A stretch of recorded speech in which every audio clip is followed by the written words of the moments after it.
शिवसेनेची ताकद वाढती आहे. ही शंभूराज देसाईमुळे वाढत नाही, आमच्या शरद कणसे साहेबांमुळे वाढत नाही, आमच्या जिल्हा प्रमुखांमुळे वाढत नाही. आज सामान्य शिवसैनिक जिल्ह्यामध्ये नेता म्हणून कोणाकडे जर बघत असेल, आमच्या सगळ्यांच्या अगोदर त्यांना आशावादी नेतृत्व एकच वाटते, आदरणीय एकनाथजी शिंदे साहेबांचं.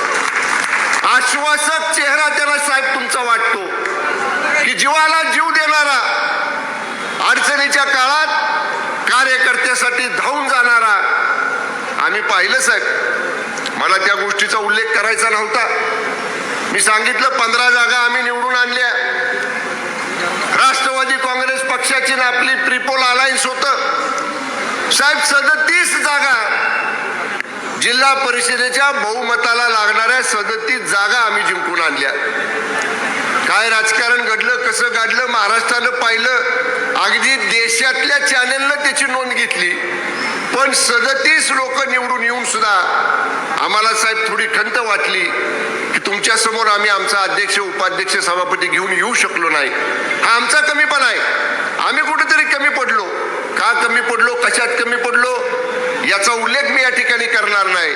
पण जनमत म्हणाल, लोकमत म्हणाल, मतदारांचा कौल म्हणाल तर तो शिवसेना राष्ट्रवादी काँग्रेसच्या निवडणूक पूर्व युतीलाच होता. जिल्ह्यानं ती युती स्वीकारली होती, आजही जिल्ह्यानं ती युती स्वीकारलेली आहे. आम्हाला कुणावरती टीका करायची नाही, आम्ही कुणाला बाजूला ठेवण्याचा प्रयत्न केला नाही.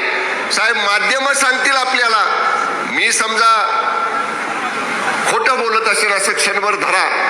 नगरपालिकेच्या निवडणुकीला मी प्रयत्न केला जिल्ह्यामध्ये महायुती करायचा, त्याला नाही यश आलं. साहेब जिल्हा परिषदेच्या निवडणुकीमध्ये सुद्धा मी प्रयत्न केला महायुती करायचा, पण एका मोठ्या पक्षाकडनं आम्हाला प्रतिसाद नाही मिळाला. शेवटी नाही प्रतिसाद मिळत म्हटल्यावर तिघांची महायुती होती. 2 जण आम्ही एकत्र बैठकीला होतो, ते म्हणले नाही ते तर आपण तरी एकत्र लढूया. आम्ही एकत्र लढलो. ठीक आहे, काय झालं त्या राजकारणावरती मला बोलायचं नाही.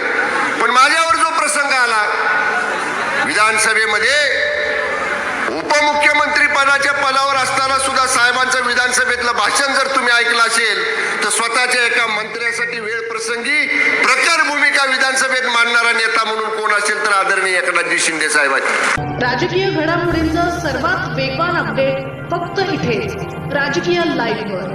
आमच्या YouTube चॅनलला लाईक, शेअर, सबस्क्राईब करा आणि रहा राजकारणाच्या रणभूमीवरील थेट नजरेत.